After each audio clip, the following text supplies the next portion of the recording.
শান্তিপুর নামে ছোট্ট একটি গ্রামে বাস করত দুই বন্ধু, রাশেদ আর করিম।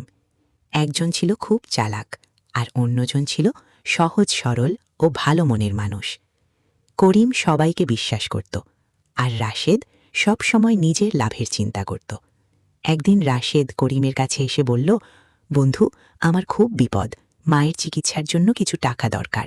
বন্ধুর কষ্ট দেখে করিম নিজের জমানো টাকা রাশেদের হাতে তুলে দিল।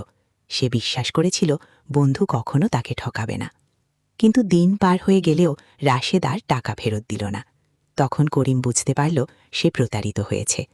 গ্রামের লোকেরা করিমকে বলল, তুমি খুব বোকা, রাশেদ তোমাকে ঠকিয়েছে। তবুও করিম কারো বিরুদ্ধে খারাপ কথা বলল না।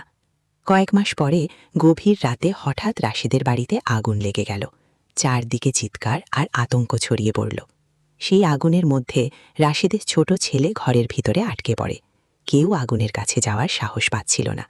ঠিক তখনই করিম নিজের জীবনের ঝুঁকি নিয়ে আগুনের মধ্যে ঢুকে পড়ল আর কিছুক্ষণের মধ্যেই শিশুটিকে নিরাপদে বাইরে নিয়ে এলো। রাশেদ কান্নায় ভেঙে পড়ল।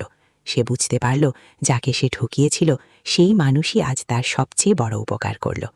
মানুষকে ঠকিয়ে হয়তো কিছু সময়ের লাভ পাওয়া যায়, কিন্তু ভালোবাসা আর মানবতা একদিন সব ভুল বদলে দিতে পারে। এরকম ভিডিও পেতে লাইক, কমেন্ট ও সাবস্ক্রাইব করে পাশে থাকবেন।